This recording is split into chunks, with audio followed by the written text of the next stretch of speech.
Damos comienzo a un nuevo programa, Servidores de Dios.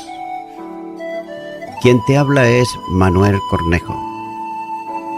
Estaré compartiendo la palabra de Dios y lo haré de una manera expositiva, versículo a versículo. Y en esta ocasión será en la segunda carta a los Tesalonicenses, capítulo 1 y versículo 4, donde dice: tanto que nosotros mismos nos gloriamos de vosotros en las iglesias de Dios, por vuestra paciencia y fe en todas vuestras persecuciones y tribulaciones que soportáis. Comienza diciendo este versículo: tanto que nosotros mismos nos gloriamos de vosotros en las iglesias de Dios. Note cómo además de la fe y el amor también había crecido la paciencia que se fortalecía y solidificaba en medio de las dificultades, ya que los tesalonicenses eran motivo de sano orgullo para el apóstol. De ellos se ufanaba en las iglesias, poniéndolos como ejemplo de firmeza, amor y paciencia. El apóstol estaba poniendo las virtudes de aquellos hermanos como estímulo y ejemplo a imitar. Ante los corintios, citó a las iglesias de Macedonia como ejemplo a reproducir en cuanto a ser generosos con los que estaban en necesidad, como así dice la segunda carta a los Corintios, capítulo 8 y los versículos 1 al 6. Pero los tesalonicenses son puestos como ejemplo en la persecución, es decir, en el modo de afrontarlas. Esto quiere decir que el tiempo de persecución y dificultades que se habían manifestado, primero contra Pablo y sus compañeros en los días de la fundación de la Iglesia, no habían cesado. Es más, con toda seguridad se había incrementado. Y esto venía de parte de los enemigos humanos del Evangelio, impulsados por los demonios, luchando y lucharán permanentemente contra la verdadera fe y la expresión genuina de amor fraternal. Note que aquellos hermanos nacidos en medio de la confrontación se habían convertido en ejemplo para todas las iglesias de Dios. Y nótese una vez más esta expresión, ya que la iglesia no es una organización religiosa, téngase en cuenta, sino una propiedad divina. Es la iglesia de Dios y es la iglesia de Cristo, puesto que tanto el Padre como el Hijo son personas divinas. Continúa diciendo este versículo: por vuestra paciencia y fe. El primer motivo de orgullo del apóstol en relación con los tesalonicenses era la paciencia en medio de las pruebas. Y esta paciencia había sido destacada en el anterior escrito, por ejemplo, en su primera carta a los tesalonicenses, capítulo 1 y versículo 3, donde dice: acordándonos sin cesar delante de Dios y Padre nuestro de la obra de vuestra fe, del trabajo de vuestro amor y de vuestra constancia en la esperanza en nuestro Señor Jesucristo. Por tanto, como se ha considerado antes, en el comentario el texto citado al término paciencia tiene que ver con ánimo largo, esto es, no solo se aplica a la capacidad de aguantar en medio de una prueba, sino de hacerlo positivamente, es decir, viviendo a la luz de la vida del Señor, que nos da ejemplo de cómo cumplir el ministerio encomendado, a pesar de los obstáculos que puedan presentarse.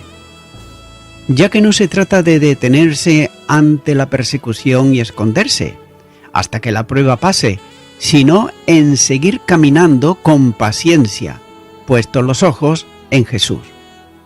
Hebreos capítulo 2 y versículo 1 dice: por tanto, nosotros también, teniendo alrededor nuestro tan grande nube de testigos, despojémonos de todo peso y del pecado que nos asedia, y corramos con paciencia la carrera que tenemos por delante. Note que no se trata de una paciencia teórica, sino demostrada en la tribulación, ya que la manifestación era en la esfera de la fe, que producía obras visibles. La vida de fe comprende el área de la tribulación. Santiago, capítulo 1 y versículo 2, dice: Hermanos míos, tened por sumo gozo cuando halláis en diversas pruebas. Continúa diciendo este versículo: en todas vuestras persecuciones.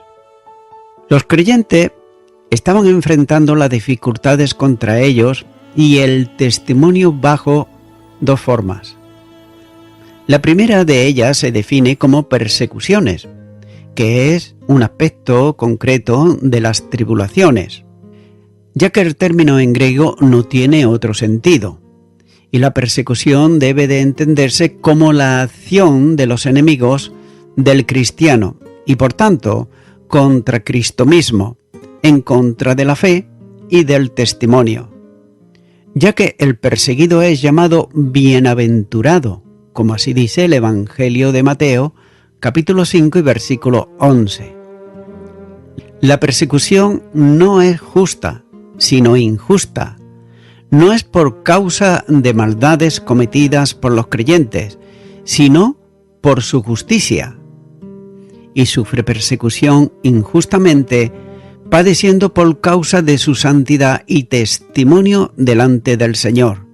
Primera de Pedro, capítulo 2 y versículo 19. Sigue diciendo este versículo: y tribulaciones que soportáis. Vemos aquí el segundo elemento, que son las tribulaciones, que eran las aflicciones que tenían que soportar. Por otro lado, el sustantivo literalmente tribulaciones es un término que denota presión, comprensión, opresión, y que tiene la misma raíz de apretar y afligir. Puede adquirir diversas formas, como la tribulación de los pobres, especialmente de viudas y huérfanos. Note lo que dice la segunda carta a los Corintios, capítulo 8 y versículo 13, donde dice: porque no digo esto para que haya para otros holgura, y para vosotros estrechez. También, por otro lado, la gran calamidad del hambre. Hechos de los Apóstoles, capítulo 7 y versículo 10, dice: cuando oyó Jacob que había trigo en Egipto, envió a nuestros padres la primera vez. Y también, comparable con los dolores de parto. Juan, capítulo 16, versículo 21, dice: la mujer cuando da a luz tiene dolor, porque ha llegado su hora. Pero después que ha dado a luz un niño, ya no se acuerda de la angustia, porque el gozo de que haya nacido un hombre en el mundo. Todas estas aflicciones que están en la mente del apóstol son consecuencia del ser cristiano, en diferentes formas y también circunstancias, todas ellas por causa precisamente de la fe. Mateo capítulo 13 y versículo 21 dice: pero no tiene raíz en sí, sino que es de corta duración, pues al venir la aflicción o la persecución por causa de la palabra, luego tropieza. Y en las más severas circunstancias, también de aflicción, el Señor está al lado de los suyos, presente incluso cuando se alcanza el nivel de la angustia. Salmo 91 y versículo 15 dice: me invocará y yo le responderé, con él estaré yo en la angustia, lo libraré y le glorificaré. El cristiano debe de entender que el amor de Cristo está presente en la aflicción, que ésta no es el resultado de haber dejado de ser amado por Él, sino todo lo contrario. Y en ellas debe gloriarse el creyente. Romanos capítulo 5 y versículo 3 dice: Y no solo esto, sino que también nos gloriamos en las tribulaciones, sabiendo que la tribulación produce paciencia. Porque la aflicción es concesión divina para formarnos en la paciencia, que permite ser sufridos en ella y añade constancia en la oración. Romanos, capítulo 2 y versículo 12 dice: Gozaos en la esperanza, sufridos en la tribulación, constantes en la oración. Y además de las aflicciones, son también los elementos que Dios utiliza para consolidar y fortalecer la fe. Primera de Pedro, capítulo 1 y versículo 7 dice: para que sometida a prueba vuestra fe, mucho más preciosa que el oro, el cual, aunque perecedero, se prueba con fuego, sea hallada en alabanza, gloria y honra cuando sea manifestado Jesucristo. Note que ningún cristiano piense que la aflicción es elemento que verifica la separación del amor de Cristo, sino todo lo contrario, ya que es el instrumento que la gracia usa en concesión para nuestro bien. Las aflicciones eran elementos que los creyentes estaban soportando. Y note que soportar significa sostener o llevar sobre sí una carga. Jesús anunció que esto correspondería a la verdadera vida en Cristo. Juan capítulo 16 versículo 33 dice: Estas cosas os he hablado para que en mí tengáis paz. En el mundo tendréis aflicción, pero confiad, yo he vencido al mundo. Porque es algo natural, no debe causar sorpresa alguna en el creyente. Como se dice antes, son una concesión de la gracia.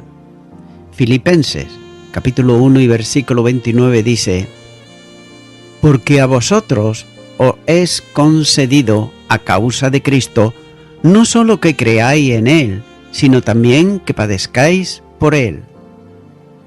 Continúa ahora con el versículo 5, donde dice: Esto es demostración del justo juicio de Dios, para que seáis tenidos por dignos del reino de Dios, por el cual asimismo padecéis. Comienza este versículo diciendo: esto es. Vemos que la tribulación de los creyentes es una señal, es decir, una prueba evidente, señal, cierta y un indicio seguro, que son algunas de las acepciones de una única vez que aparece la palabra en todo el Nuevo Testamento. Y note que los padres de la Iglesia la traducen de varias formas. Por ejemplo, Tertuliano como ostentamen, es decir, poner delante. Y la Vulgata traduce por ejemplus, es decir, ejemplo. Por otro lado, Teodoro de Mosuestía dice que es demostración, es decir, demostración. Por tanto es estío, argumento, es decir, indicio, argumento e indicio. Pero sin duda es necesario proceder a determinar el sujeto que corresponde a señal cierta, que no puede ser otro que vuestras persecuciones y tribulaciones del versículo anterior, ya que estas circunstancias adversas son la señal cierta de lo que sigue. Continúa diciendo este versículo: demostración del justo juicio de Dios. Indudablemente lo que sigue tiene también alguna dificultad interpretativa. Si la evidencia cierta está relacionada con las aflicciones por las que están pasando, debe de determinarse el sentido de la frase el justo juicio de Dios. También hay distintas posiciones interpretativas. Por ejemplo, comenta Juan Leal cuando dice que el hecho de que haya justos perseguidos y perseguidores indemnes en este mundo es prueba cierta de un futuro juicio justo de Dios. Y da mucha luz a lo que sigue, justo juicio. Ya que en este mundo no existe juicio justo, puesto que los buenos sufren y los malos persiguen.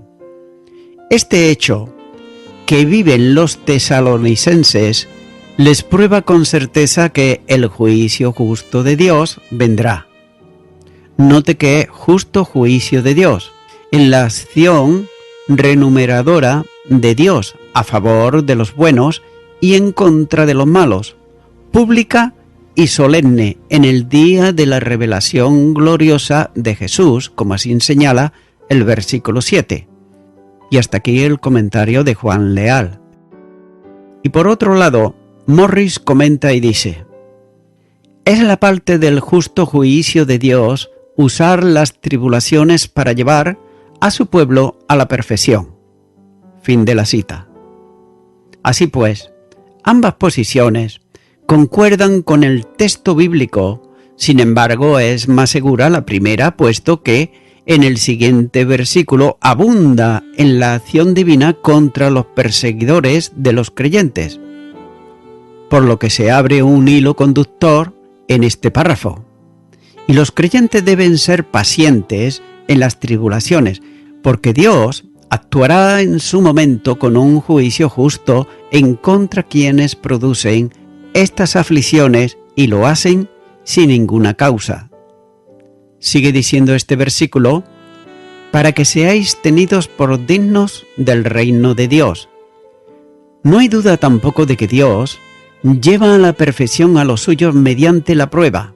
Note, Santiago capítulo 1 y los versículos 3 y 4 dice: sabiendo que la prueba de vuestra fe produce paciencia, mas la paciencia su obra completa, para que seáis perfectos y cabales, sin que os falte cosa alguna.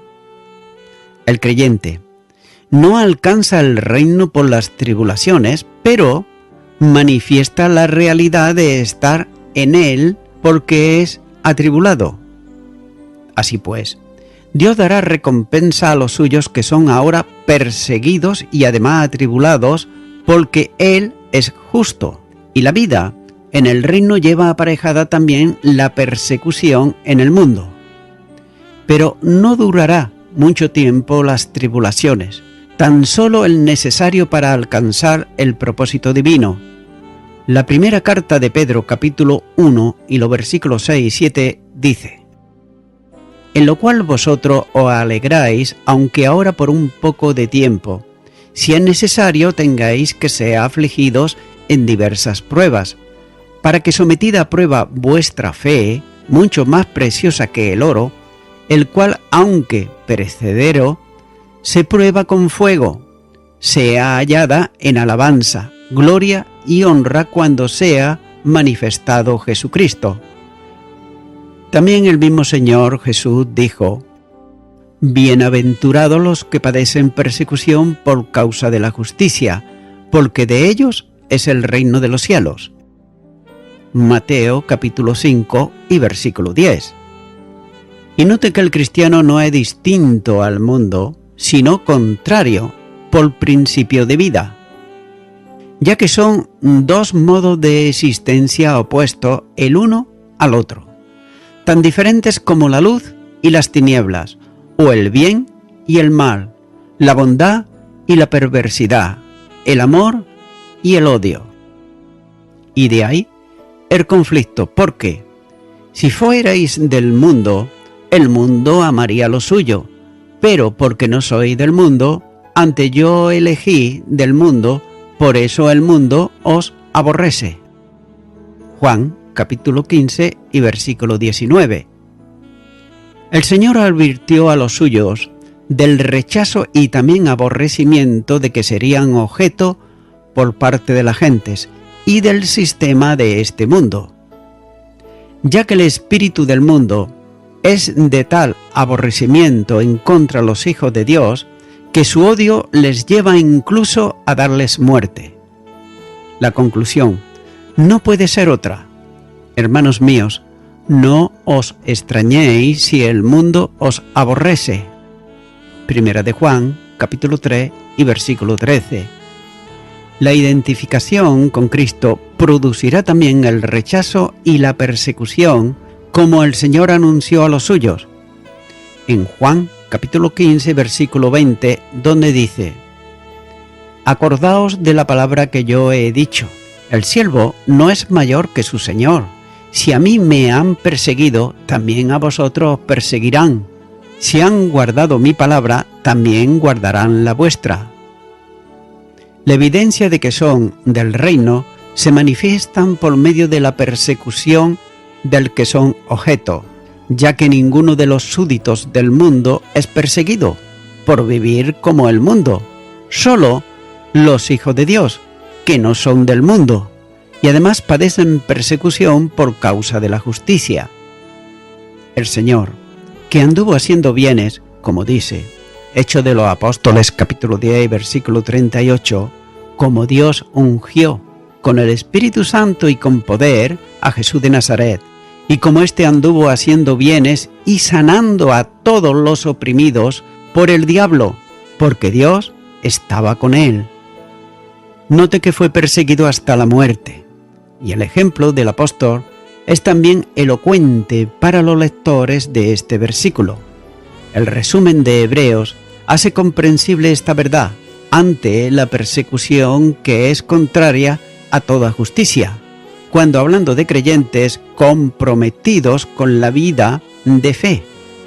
Hebreos capítulo 11 y los versículos 36 al 38 dice: «Otros experimentaron vituperios y azotes, y además de estos prisiones y cárceles, fueron apedreados, aserrados, puestos a prueba, muertos a filo de espada, anduvieron de acá para allá, cubiertos de pieles de ovejas y cabras, pobres, angustiados, maltratados, de los cuales el mundo no era digno, errando por los desiertos, por los montes, por las cuevas y por las cavernas de la tierra». Estos, que no son del mundo, lo hacen visible mediante las persecuciones de que son objeto, ya que los sufrimientos son expresión real de ser dignos del reino de Dios, no por dignidad propia, sino por la dignidad que corresponde a la identificación con Cristo, a causa de la cual son perseguidos. Sin embargo, estas tribulaciones no durarán mucho tiempo, tan solo el necesario para alcanzar el propósito de Dios para la que son permitidas. Primera de Pedro capítulo 1 y versículos 6 y 7. Las tribulaciones son expresión visible del compromiso de fe, por cuyo ejercicio han sido justificados y tenidos por dignos del reino de Dios. Sigue diciendo este versículo: «por el cual asimismo padecéis». Nótese cómo los padecimientos que estaban experimentando los creyentes en Tesalónica no se producían por su mala conducta, sino por vivir la vida que corresponde al reino de Dios. Ahora bien, esto no quiere decir que sufran para ganar el reino, sino que sufren por causa del reino, esto es, porque son súbditos del reino de Dios por el nuevo nacimiento. Quiere decir que al padecimiento común de todos los santos en el mundo seguiría también la bendición de una vida de proyección perpetua del reino de Dios. Continúa ahora con el versículo 6, donde dice: «Porque es justo delante de Dios pagar con tribulación a los que os atribulan». El texto comienza con una conjunción condicional que pudiera dar la impresión de una posibilidad, pero sin embargo se trata de una afirmación. No es como de quien duda, sino estableciendo la verdad de que quienes se levanten en injusticia contra los creyentes serán retribuidos por Dios conforme a lo que ellos han hecho, y especialmente marcado en el siguiente versículo, de modo que el que prometió descanso para quienes sufren por su nombre, así también prometió irrefutablemente tribulaciones para quienes los atribularon. La justicia divina establece una retribución también justa para las acciones de los hombres. Los tesalonicenses estaban siendo perseguidos y además atribulados por los hombres. La ley de la siega y de la siembra se cumplirá una vez más. Y como Pablo dirá a los Gálatas, Dios no puede ser burlado. Es decir, de él nadie se mofa sin recibir las consecuencias de su acto impío.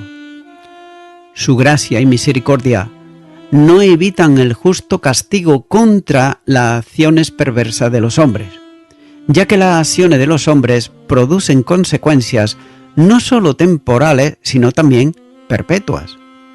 Y así decía Elifaz: como yo he visto, los que harán iniquidad y siembran injurias, la siegan. Job, capítulo 4, versículo 8. Y de la misma manera, también dice Oseas: porque sembraron viento y torbellinos, segarán. Oseas, capítulo 8 y versículo 7.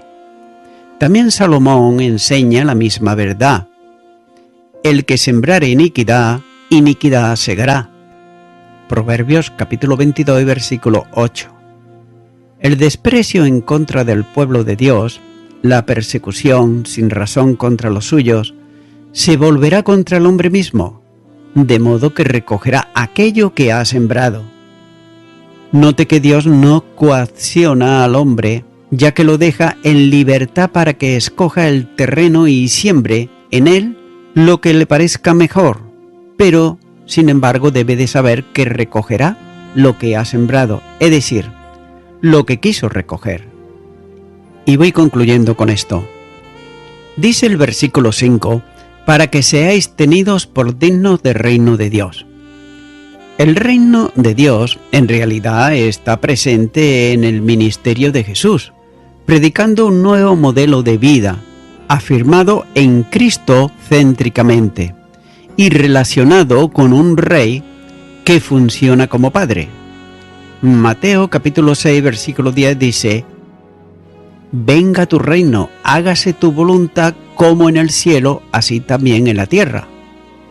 El evangelio que predica Jesús es verdaderamente escatológico, de poder y de autoridad, que subraya constantemente la crucial importancia y urgencia del momento presente, es decir, el Kairos, que impone por tanto demandas radicales sobre sus oyentes. Note que este reino de Dios surge del poder y la gracia divina en el presente, por lo que Dios del pacto ha realizado en el pasado y garantizado que llevará a cabo en el futuro. Lucas capítulo 12 y versículo 32 dice: no temáis manada pequeña, porque a vuestro Padre le ha placido daros el reino. Y también el mismo Evangelio de Lucas, capítulo 22 y versículo 18 dice: porque os digo que no beberé más del fruto de la vid hasta que el reino de Dios venga. La verdadera naturaleza del mundo solo se puede comprender a la luz del reino de Dios, pero el reino de Dios no es la extensión ni la proyección de nada de este mundo. Por tanto, Jesús enseña y predica en el modo parabólico sobre el valor del reino, las condiciones para la afiliación en el mismo, su productividad y también crecimiento y, como no, su juicio final. Amigo y amiga oyente, el mundo está ahora, y lo está por un tiempo, bajo el reino de las tinieblas, es decir, bajo el reino de Satanás, ya que él, Satanás, es el inventor de las religiones, el inventor de la idolatría, del engaño y de todo aquello que está en contra de la voluntad de Dios. Es por eso que, mi amigo, mi amiga oyente, ¿cómo puede salir una persona de este reino de tinieblas? Simplemente puede salir viniendo a Jesús. Y para venir a Jesús, el primer paso que se debe de dar es aceptarle en el corazón y decidir vivir una vida completamente entregada a Él, para que sea Él el que nos dirija con su espíritu, y no solo esto, sino que también nos guarde de todas las asechanzas del maligno. Así que, mi amigo, mi amiga, si nunca ha hecho esta oración, pues yo te invito a que tú puedas hacerla ahora y repitas conmigo. Recuerda que este es el primer paso. Ora conmigo y di: Señor Jesús, entiendo que este mundo, como dice tu palabra, está en tinieblas, pero yo ahora vengo delante de ti pidiéndote perdón por todos mis pecados y me arrepiento de ellos y te recibo a ti, Señor Jesucristo, como mi único y suficiente Salvador, y te doy gracias en tu nombre. Amén.